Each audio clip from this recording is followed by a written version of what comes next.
आपल्या देशात जो स्टुडंट प्रोटेस्ट झाला, विद्यार्थ्यांचं आंदोलन, त्या आंदोलनाने त्या विद्यार्थी त्या युवकांनी सिद्ध केलं की लोकशाही अजून जिवंत आहे. कुठेतरी हुकुमशाही आपल्या देशात चालत होती, पण युवकांनी दाखवलं की लोकशाहीचा समोर कोणालाही सगळ्यांनाही झुकावं लागतं आणि शेवटी हुकुमशाही चुकली.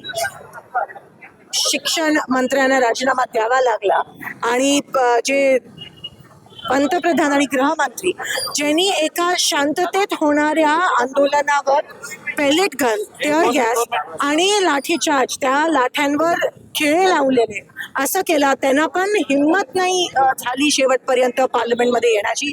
हे जेनझीचा कमाल आहे. आणि शेवटी हुकुमशाही चालत नाही आपल्या देशात. जो भ्रष्ट कारभार चाललेला नीटच्या माध्यमातून, पेपर लीक, उद्रेक आता तो घडून आला आणि ह्या जेनझीनी असा प्रोटेस्ट केला की सरकारला पण कळलं नाही कसं हँडल करावं.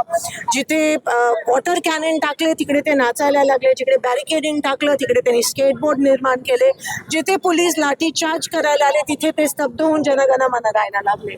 आणि म्हणून हा एक वेगळं आंदोलन होतं आणि सरकारला झुकावं लागलं. ही सुरुवात आहे. ह्याच्या पुढे पण ह्या जेनझी सोबत आम्ही खांदा लावून आमचे नेते राहुल गांधीजी पण, आम्हाला पण त्या ठिकाणी डिटेन केलं गेलं. आम्ही लढाई लढणार आहोत त्यांच्या खांद्याला खांदा लावून, जोपर्यंत या हुकुमशाहीच्या विळख्यातून हे देश मुक्त होत नाही.